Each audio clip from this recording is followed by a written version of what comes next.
Breaking చూస్తున్నాం. రాష్ట్రపతి ద్రౌపది ముర్ము శీతాకాల విడిది కోసం హైదరాబాద్ రానున్నారు. రేపటి నుంచి ఈ నెల 23 వరకు బొల్లారం రాష్ట్రపతి భవన్లో బస చేయనున్నారామె. మళ్ళీ 23న ఢిల్లీకి వెళ్లనున్నారు. రాష్ట్రపతి రాక నేపథ్యంలో అధికారులు పకడ్బందీగా ఏర్పాట్లు చేస్తున్నారు. 5 రోజుల పాటు రాష్ట్రపతి ద్రౌపది ముర్ము హైదరాబాద్లో బస చేయనున్నారు.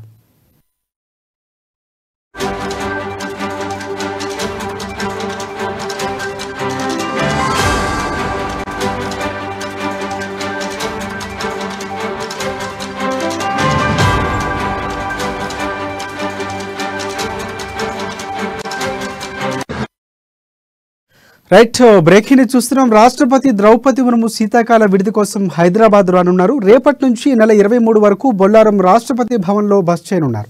మళ్ళీ 23న ఢిల్లీకి ఆమె వెళ్లనున్నారు. రాష్ట్రపతి రాక నేపథ్యంలో అధికారులు పకడ్బందీగా ఏర్పాట్లు చేస్తున్నారు. 5 రోజుల పాటు రాష్ట్రపతి ద్రౌపది ముర్ము హైదరాబాద్లో బస చేయనున్నారు.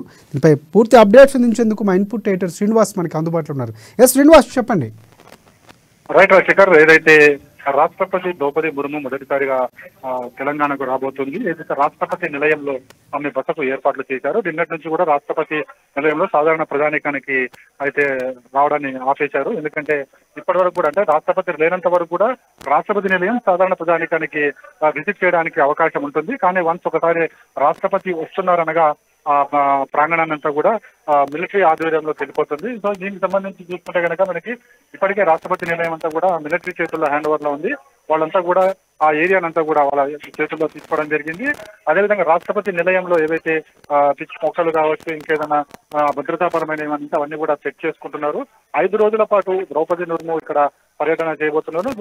ద్రౌపది ముర్ము రాష్ట్రపతికి గవర్నర్ తమిళిసైతో పాటుగా ముఖ్యమంత్రి రేవంత్ రెడ్డి స్వాగతం పలకబోతున్నారు. ఎందుకంటే ప్రోటోకాల్ ప్రకారం వీళ్ళు ఖచ్చితంగా స్వాగతం పలకాలి. ఇంకా మరోవైపు చూసుకుంటే కనుక 5 రోజుల పాటు ఉండబోయే ఈ శీతాకాల విడిదిలో ప్రముఖులు కూడా ఆమెతో కలవబోతున్నారు. ఎందుకంటే ప్రముఖులతో ఖచ్చితంగా, ఎందుకంటే దక్షిణ భారతదేశంలో ఒక తెలంగాణలో మాత్రమే రాష్ట్రపతి నిలయం ఉంది. సో ఇక్కడ నుంచి ఆమె ఏం ఆపరేట్ చేయాలనుకున్నా ఇక్కడ నుంచి పక్క రాష్ట్రాలు, అంటే తమిళనాడు కావచ్చు, లేకుంటే ఇతర రాష్ట్రాలు వెళ్ళాలనుకున్నా ఇక్కడ నుంచి వెళ్తుంటారు. కానీ ఇప్పుడు ఈసారి జరగబోయే పర్యటన 5 రోజుల్లో ఇక్కడ తెలంగాణ ఉండబోతున్నారు. అదేవిధంగా చాలా మంది ప్రముఖులు భేటీ కాబోతున్నారు. ఈ భేటీలో రాష్ట్రానికి సంబంధించిన అధికారులు ఉండబోతున్నారు, రాష్ట్రానికి సంబంధించిన నాయకులు ఉండబోతున్నారు. అదేవిధంగా దక్షిణ భారతదేశానికి సంబంధించిన వాళ్ళు కూడా ఉండబోతున్నారు. మొత్తానికైతే 5 రోజుల పాటు జరగబోయే ఈ శీతాకాల విడిదిలో ప్రముఖులందరూ కూడా హాజరవుతున్నారు. అదేవిధంగా గవర్నర్ కూడా విందు ఇవ్వబోతున్నారు. అదేవిధంగా ముఖ్యమంత్రి ప్రభుత్వం తరఫున కూడా విందు ఉండబోతుంది.